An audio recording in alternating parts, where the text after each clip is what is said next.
Good morning and welcome to our Linder Road Church family and anyone who may be visiting. I'm John McCarthy and this is lesson 13 of a study of the life of Joseph based off the material by Max Lucado called You'll Get Through This. I'm glad we're together this morning. This is the last lesson of the quarter and I want to thank you all not just for your attendance but also your active participation. Your comments and words of encouragement have been a blessing to me and this group meeting online every Sunday morning. The study guide contains 3 more lessons, so I'm picking one of the remaining 3 lessons. Again, if you have Amazon Prime, you can access the study guide for free, and I encourage you to read the remaining 2 lessons on your own. Let's begin with the word of prayer, and then we'll get into it. Dear Heavenly Father, Lord, thank you again for this quarter. It has been a blessing to learn from the life of Joseph, and I pray, Lord, that you would bless us as we study again his actions today and how he trusted in you in the midst of catastrophe and disaster, but also continue to act. We pray, Lord, that we would always look to you for guidance and for your will in all things, and then that we would act in accordance with that will. In Jesus' name we pray. Amen. Okay, let's review again what I've been calling a framework for hard times. You'll get through this. It won't be painless. It won't be quick. But God will use this mess for good. In the meantime, don't be foolish or naive, but don't despair either. With God's help, you will get through this. Last week, we witnessed the beautiful scene of Joseph revealing his identity to his brothers. We discussed how it wasn't a perfect reconciliation, that the brothers still felt guilty and fearful of Joseph, but that Joseph did all that he could to be right with his brothers. He promised to look after them, to provide for them, and then gave them many gifts from food to clothes to servants for the trip back to Jacob and then to bring him back to Egypt. We looked at how Joseph's story has some similarities to Jesus from being betrayed for money to being falsely accused, feeding multitudes, and then being put in a place of authority. We then considered that if Joseph knew how to take care of and provide for his family and his brothers, that Jesus will provide also for us. We looked at verses like Philippians 4:19, which says, "And my God will supply every need of yours according to his riches and glory in Christ Jesus." If we consider last week's lesson in relation to our framework, I think it fits best with the idea of, with God's help, you will get through this. We're very independent people, and we often want to fix our own problems. But we can feel powerless, especially in the year 2020. I mean, could you imagine if Joseph's brothers didn't accept his help? Could you imagine them saying, "I know it's a deadly famine right now, Joseph, but, we'll manage, we'll figure this out, don't want to be a burden." Well, that just sounds silly. But often we don't take advantage enough of the provision that God provides. Okay, on to this week's lesson. It's been a few weeks since we've had a discussion question, so I thought I'd ask you all this week, what's your favorite motivational quote or Bible verse? For myself personally, I think of Psalm 121, "I lift up my eyes to the hills. From where does my help come from? My help comes from the Lord who made heaven and earth." The entire psalm is an encouragement and motivation for me. Or I think of Ecclesiastes 9:10, "Whatever your hand finds to do, do it with all your might."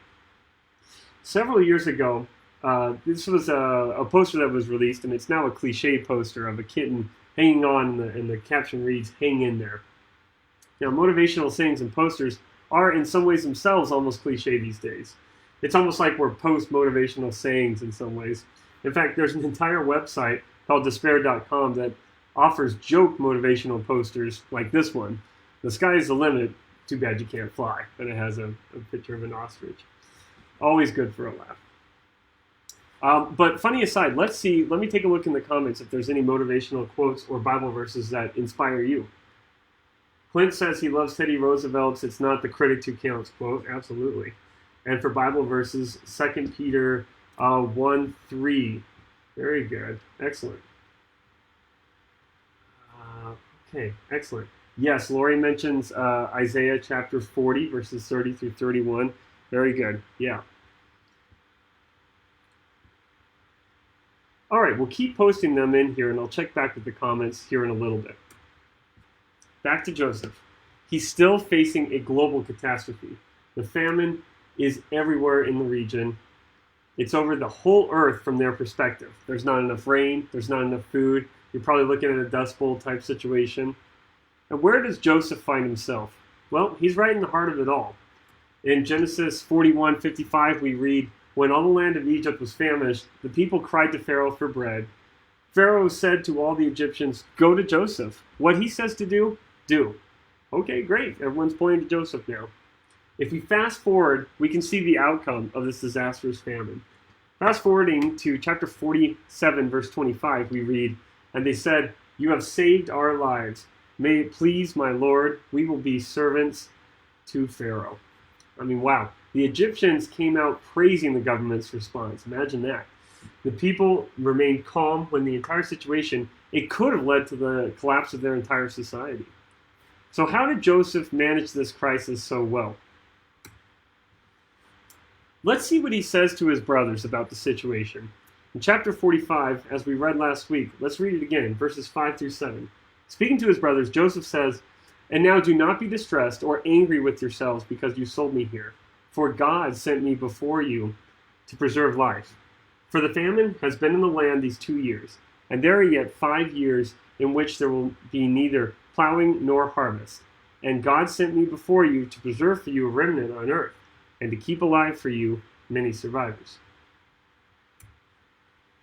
Note how God brackets Joseph's discussions and how he frames the famine around God and his will. It's like this: God, famine, God. I mean, what clarity and focus during a struggling time. It seems like in difficult times, we can just keep thinking about our struggles and grinding on them over and over again.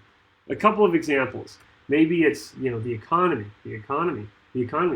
or my job. I mean, many people are thinking about this right now. They're struggling to keep their businesses open.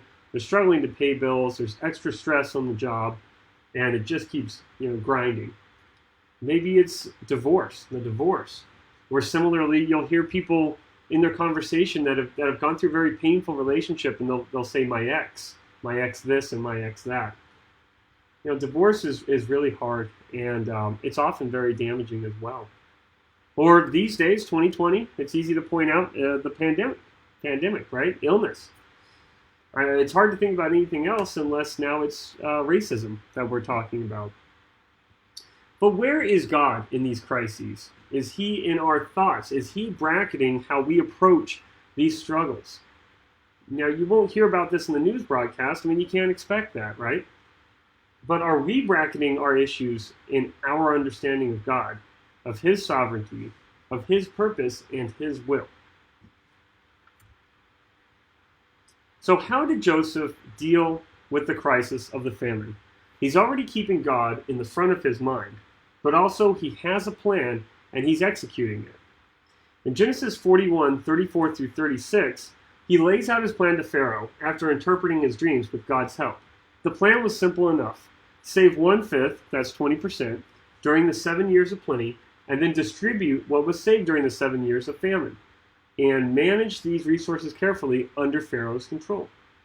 Now, when the famine hit, we read in Genesis 47, verses 13 through 26, how this plan was executed. The people came and exchanged their money for food. When they ran out of money, they sold their livestock and then their property and even themselves as servants to Pharaoh. And Joseph continues to show wise management during this time, requiring 1/5 for Pharaoh for saving and 4/5 for food and seed for the people. And again, remember the people's conclusion. They praised the government, they praised Joseph's response and management of the situation and say, you have saved our lives. Back to motivational quotes and posters for a second.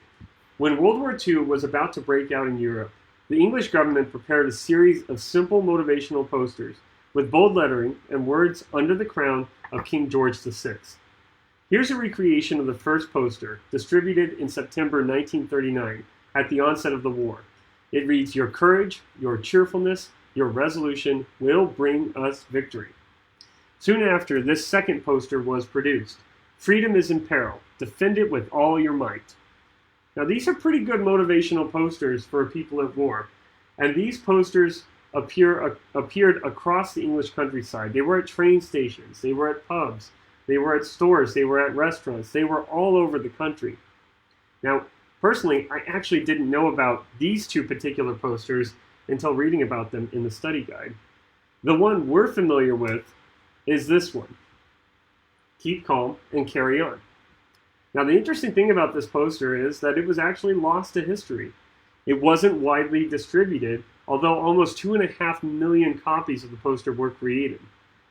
The poster was rediscovered in the year 2000, nearly 60 years after its creation, when a bookstore owner in Northeast England discovered a copy in a box of old books and hung the poster in his store. As Wikipedia says, quote, "Evocative of the Victorian belief in British Stoicism, the stiff upper lip, self-discipline, fortitude, and remaining calm in adversity, the poster has become recognized around the world." Consider the context of this poster for a minute. Late 1939 was a very dark time. Only 20 years after the conclusion of the Great War, the world was at war again. The poster was meant to motivate people during the most stressful times, and this poster in particular was to be reserved for very dire situations, such as an aerial bombardment, which the British people did endure during the Battle of Britain, or even an invasion of England by Germany, which, as we know, thankfully never did happen. Now, I'd like to think that Joseph could appreciate this poster. Again, he's living under very stressful circumstances, and he's in charge of what to do. But he had a plan, and he continued to execute it. He was able to keep calm and carry on. It's good to consider how we're supposed to act during difficult times. First, it's important to recognize that God is present in our struggles. Listen to Psalm chapter 46, verses 1 through 3. "God is our refuge and strength, a very present help in trouble. Therefore we will not fear, though the earth gives way, though the mountains be moved into the heart of the sea, though its waters roar and foam, though the mountains tremble at its swelling. It's interesting that the psalmist mentions fear in Psalm 46. Fear can lead us to inaction. Our fears can paralyze us. We end up asking a lot of questions. Questions like, what should I do? Am I doing the right thing? What if I mess up? What if I fail? What if I just make things worse? Also, while recognizing God is present in crisis, we have to recognize that God's sovereignty doesn't remove our responsibilities. Now, this can get tricky. As the saying goes, we want to let go and let God. We want God to act for us and on our behalf. I think of the movie The Incredibles, where Mr. Incredible asks a kid, well, what are you waiting for? To which the kid sheepishly replies, I don't know, something amazing, I guess. God is able to help us, and he will see us through. But he still expects us to act. Instead of removing our responsibilities, God's sovereignty empowers us. Like the psalmist said, therefore we will not fear. With God as our confidence, we won't be paralyzed by fear. Knowing his will empower us to act clearly and react more decisively. I'm reminded of Ephesians 3:20, where Paul writes, now to him who is able to do far more abundantly than all that we ask or think, according to the power at work within us. He is able to do more than we can imagine, and that power is at work in us and through us. Starting next week, on Sunday evenings, Clint will be teaching the class Retain and Rebuild from the books of Ezra and Nehemiah. As we've already discussed this quarter, what a great example Nehemiah is in prayer. He's also a great example of how to pray and then to act. In Nehemiah chapter 4, verse 9, we read of Nehemiah, he says, and we prayed to our God and set a guard as a protection against them day and night. So facing a threat, they take that concern, that fear to God, but they also take action. They post a guard. Nehemiah prayed and then he took action. So the encouragement today, and I'm speaking to myself as well, is to continue to trust in God in uncertain times and to not be paralyzed by fear. Let me check on a few more comments here. Wendell also posted Ephesians 6:18, talking about praying in the Spirit at all times with all kinds of prayers. Absolutely. Mary shares Psalm 27, verse 1. These are excellent verses. Veronica shares Ephesians 4:32.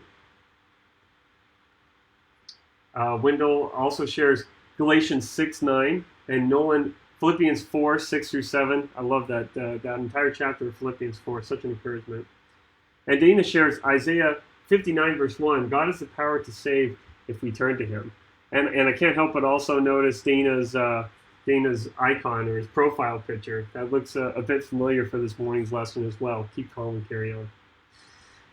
Well, again, I want to thank you all for your participation in this class, and I hope that you participate in Clint's class on Ezra and Nehemiah starting next week. As a reminder, if you have children in the 1st to the 6th grade, there will be a class starting shortly on the Linder Road Facebook page, and I hope to see you all the next hour online for worship. Take care, and God bless you all.